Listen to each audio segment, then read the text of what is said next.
Kutch anti corruption bureau Gandhidham દ્વારા આજે સફળ ડિકોય કામગીરી હાથ ધરી ઈ સ્ટેમ્પની કાયદેસરની કિંમત કરતાં વધુ રકમ વસૂલતા 2 આક્ષેપિતોને રંગે હાથ ઝડપી પાડવામાં આવ્યા હતા। મળતી માહિતી મુજબ એક જાગૃત નાગરિક દ્વારા એસીબી ગાંધીધામને અરજી આપવામાં આવી હતી કે ગાંધીધામ તાલુકાના આદિપુર વિસ્તારમાં કેટલાક સ્ટેમ્પ વેન્ડરો અરજદારો પાસેથી જુદા જુદા દરોના ઈ સ્ટેમ્પ કાઢી આપવા બદલ નક્કી થયેલી કિંમત કરતાં વધુ રકમ વસૂલ કરે છે। આ હકીકતની ચકાસણી માટે એસીબી દ્વારા 2 સરકારી પંચોની હાજરીમાં ખાનગીરાહે વોચ ગોઠવી ડિકોય છટકાનું આયોજન કરવામાં આવ્યું હતું। ડિકોય દરમિયાન આક્ષેપિત જૈનીબેન નીતિનભાઈ સોની ઉંમર વર્ષ 19 રહે મેઘપર કુંભારડી અંજાર દ્વારા ડિકોયર પાસેથી કાયદેસરના ઈ સ્ટેમ્પના નાણાં ઉપરાંત ₹330ની માંગણી કરી હેતુલક્ષી વાતચીત કરી હતી।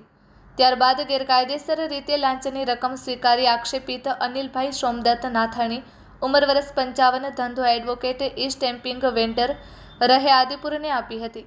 આક્ષેપિત અનિલભાઈએ રકમ પોતાના જબ્બાના છાતીના ભાગે આવેલા ખિસ્સામાં મૂકતા બંનેને એસીબીની ટીમે રંગે હાથ ઝડપી પાડ્યા હતા।